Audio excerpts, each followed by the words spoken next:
C'est la deuxième partie de la vidéo sur les buy to sell et sell to buy. Je t'invite à regarder la première si ce n'est pas encore déjà fait. Quelques heures plus tard, nous sommes dans la même situation.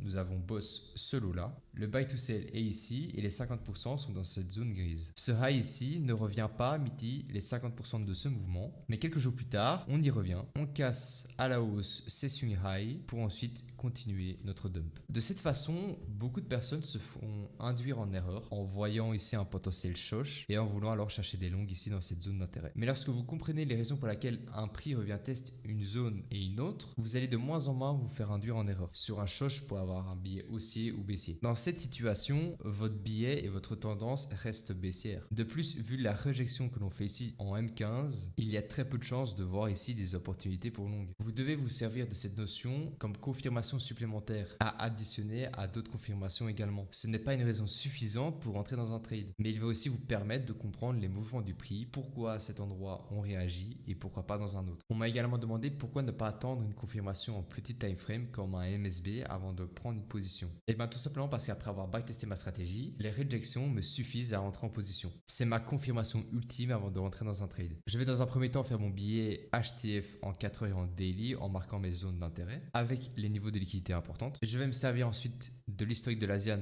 et d'essayer de comprendre les mouvements du prix durant ces heures-là. Et puis, je vais simplement attendre des réjections dans mes zones d'intérêt. Les réjections me permettent de rentrer avant même qu'il y ait un MSB. Comme dans cet exemple où ici, il y avait un short à prendre, notre MSB est ici. En rentrant sur la réjection M15 ici, vous rentrez avant tout le monde. Et après avoir eu la confirmation du MSB, vous pouvez potentiellement re-entry une seconde fois. Mais tout ça, bien sûr, en manageant bien votre risque par trade. Il y a également pas mal de questions sur les profirmes qui sont revenus, sur les différents challenges one step ou two step. Et j'en parlerai d'ici peu dans une prochaine vidéo. En attendant, si tu souhaites connaître tous les concepts théoriques que nous utilisons, je t'invite à nous rejoindre en cliquant dans la bio. Tu profiteras d'un accompagnement total et d'un serveur Discord privé pour moins de 60 € par mois. Si tu as d'autres questions, n'hésite pas à les poser dans les commentaires.